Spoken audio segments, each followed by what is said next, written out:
Hey guys, Kelade here. So I think it's about time that we give you guys an update on Fear Warriors, where my character is now, especially what I'm using right now. And of course, we also had the big announcement today about Shadowlands Alpha coming out soon, right? They're going to get their invites by the end of this week for a lot of people.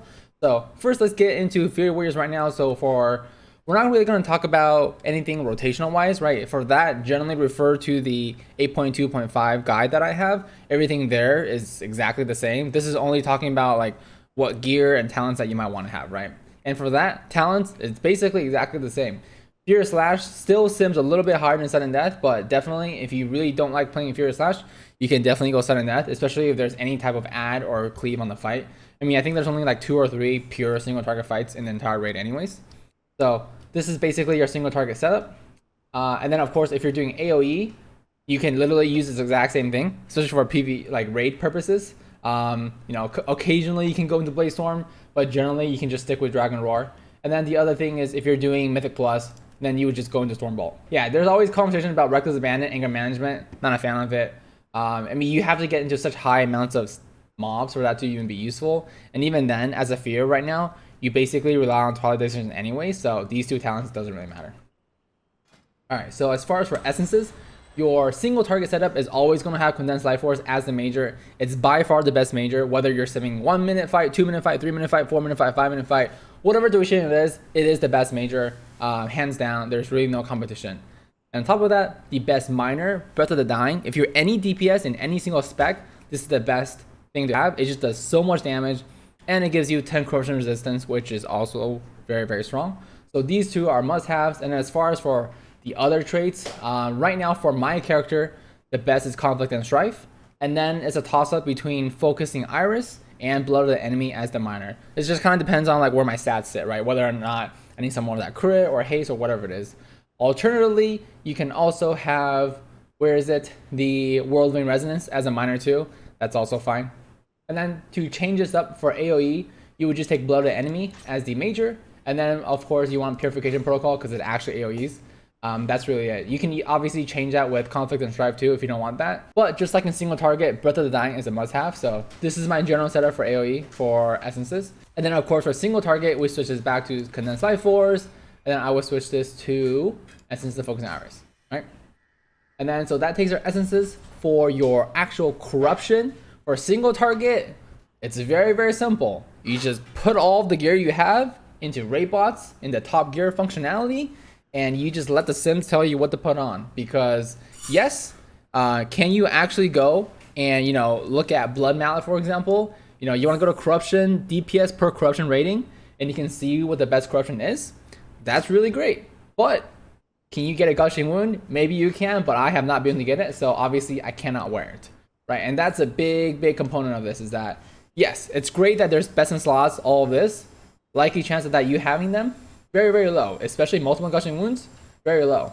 So just put your character in sims, sim it out, and figure out what happens. Now, obviously, you have to take into consideration that Infinite Stars sims very, very well on single target. Obviously, don't wear Infinite Stars on a fight like Hive Mind, but don't worry if it's like a boss with like an ad occasionally, right? Like even the soccer boss, right, on Mythic, where the ad spawns, doesn't matter, Infinite Stars is still fine, right? Like, yes, Infinite Stars loses value on multi-targets, but it's still okay as long as it's not like mass AoE. And then you can see the other ones that I have Expedient 3, Strike Through, Sever 2, right? And then the other thing I do want to update is that, I mean, this is already in the gear guide that I made previously, but like the best in slot trinkets now, right, is the Vita Charge Titan Shard from Raden, and for single target, Ashvane's Razor Coral. And then if you're going for AoE, you just switch the Razor Coral to a Torment in a Jar, and that's it. For weapons for single target, Devastation Hour if you can, right? Get the highest out level you can. And then you can want a Gatiku Cut of Death in your offhand if you can. I actually haven't simmed if you can just do Will 2 for 85s. That's a first world problem that I have not encountered yet. So I'll get there when I get there, I guess. And then of course, as feared right now, you're still going to go with the triple Cold Steel Hot Blood, right? All 3 of your Azurite pieces should have Cold Steel Hot Blood. That is the most important thing. And with that, your entire gearing setup should all involve around crit, right? So crit gems, crit enchants. I know I have a haste one. I was playing arms on this earlier. And then for your weapon enchant, it's obviously Deadly Nav because it gives you crit. And then the other one can be Verse or Haste, whichever one sims better. It will just depend on the actual gear you have.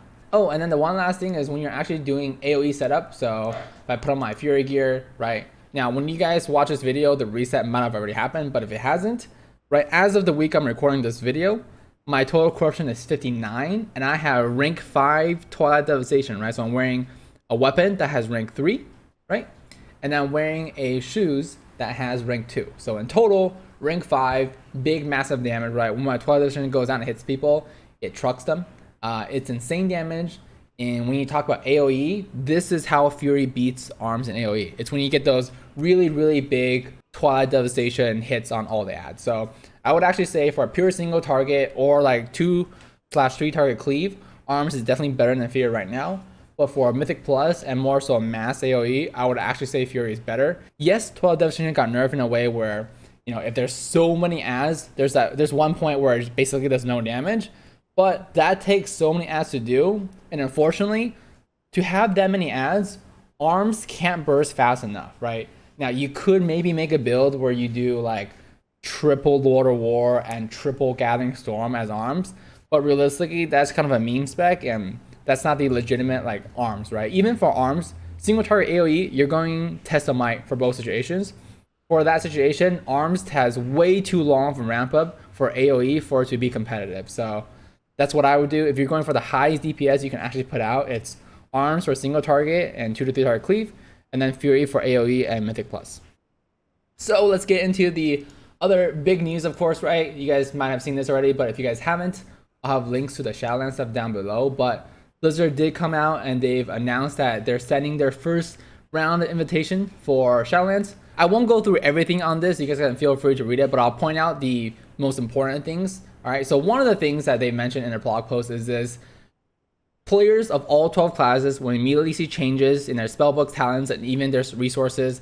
I think a lot of people are looking into this, even their resources aspect, is potentially they could be adding a new resource to a spec that hasn't been there before. So that has some people interested, but they could always revert some of the changes they made. Like they can have Hunters have mana again, right? Elite Enhancement Shamans have mana again. So it could be good. It can also be a step back. So we'll have to see when that actually comes out. And then, of course, they're going to give a lot of spells back to every single class. So we'll see exactly how much we get very, very soon, because hopefully the alpha will be out very quickly. And then there's something about like quest interfaces. Basically, you no longer have to use add-ons to do like waypoints, stuff like that. Okay, that's fine. But here's the big one. PvP currency changes. Basically, there's going to be a PvP vendor in Shadowlands, which is great. I mean, everybody has been asking for all expansion, right? It only took them the entire expansion to finally give in and give it to us. Maybe actually Galaxy Bring by Blizzard, because by not giving it to us during this expansion, now you have a reason to buy the next one just so you can get PvP vendor. So there you go. And then, of course, there's going to be a lot more things that are going to be discovered through the data mines, but great. So some promises. It's a good announcement. I think PvP vendors and potential class resource changes are the biggest thing to take out of this. And then, of course, there's a beta opt-in here.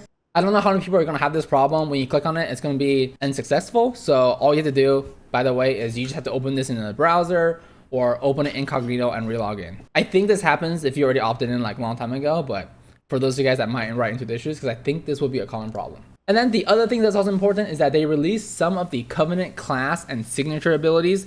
Now, they did go over a lot of this during the last BlizzCon, so some of this stuff might be the same. Like, right, there's 4 covenants and there's abilities for each, but whatever, right? We don't give a shit about the other classes, so let's just kind of scroll down to the warrior one. Now, that's not done, right? You can see all the work in process. I mean, Omega Lol, if you're a monk right now, because they only have 1 ability that actually shows up, they have 3 work in progress. But for some reason, monks get different abilities for different specs, so maybe good, maybe bad. So like, they have less abilities, but it seems like their abilities are actually spec-based, which I don't think is the case for any other spec. So a little bit of variety there for them. But so here's the 3 warrior ones right now. So you can only pick one of these. Obviously, there's not known exactly what the potential is for how easily you can change this, right? Is this going to be an as-right system where your goal just goes insane and you can't keep changing it? Or is it more of like a talent or essences where you're basically changing it for whatever content you do? It does seem like it should be cheap or no cost, because some of this stuff definitely sees more value as different specs and also in different activities that you're doing, whether it's PvE, Mythic Plus, or PvP, right? So first off, you have Spear of Bastion. It just throws a spear and it tethers them and it gives you rage. This can be a very selfish ability to use in PvE because of the rage generation. And of course, in PvE, the potential is really great if you can actually tether the range so they can't get away from you. So could be either a PvP or a pretty strong selfish single target ability. Next, you have this Condemn ability, which is replacing Execute. Not really sure exactly how that's going to work, right? Obviously, we don't see anything here, right? Is it an ability that you can keep pressing, just like Execute? Does it have a cooldown, right? Exactly how much damage does it do? I think the only thing that's worrying about it being potential damage is that the primary target is weakened, preventing a moderate amount of damage. So there's some component of this that is the defensive play. So my expectation for this is that they're actually going to give Execute back to Prot Warriors. And then Prot Warriors, obviously, you know, your focus as a tank in the current meta is to stay alive, right? Definitely not like single target, like raw damage. This can be a pretty good thing for them to take if they just want a little bit more survivability. And then if your foe survives, you get more rage. So yeah, it all depends, I think, on how much this actually does and what the cooldown is. This can also be a single target DPS boost, but I feel like it's unlikely because if you go through the list and you look at all the other Condemn abilities for every single class, it generally tends to be more healy / prevent damage focused. So I feel like this is going to be more of a healing like covenant. The next one, we have Conqueror's Banner. Basically, this allows you to generate this resource, and you use the resource, it drops a banner, and it gives everybody max health and additional attack speed to you and your allies. Now, obviously, nobody knows that this is going to stack or not, but even if it doesn't stack, this secures at least one Warriors race spot. Potentially, if it stacks, I mean, just stack the Warriors, I guess. But I'm going to guess it doesn't stack because I think the strategies will be pretty insane because you just stack away with Warriors, which I'm not against, but I don't think that's going to happen. So if that's the case, if only one Warrior needs this, and if one person's uptime can be good enough, potential, if you have more than one Warrior in a raid group, one person is on banner duty, and then the other guy takes, you know, Spear of Bastion or Condemn, or whatever this work in progress one is, which seems like it probably is pretty OP. And they have a more selfish one. So that potential is there. So there's a first look. We know Alpha is going to be out soon, right? Stuff is being data mined. So we're going to get a lot more info in the coming weeks in Shadowlands. But yeah, let me know if this video is helpful. So you guys had the updates on Fear Warrior. Here's some more stuff about Shadowlands. As always, thanks for checking out the video, guys. Feel free to subscribe to see more. See ya.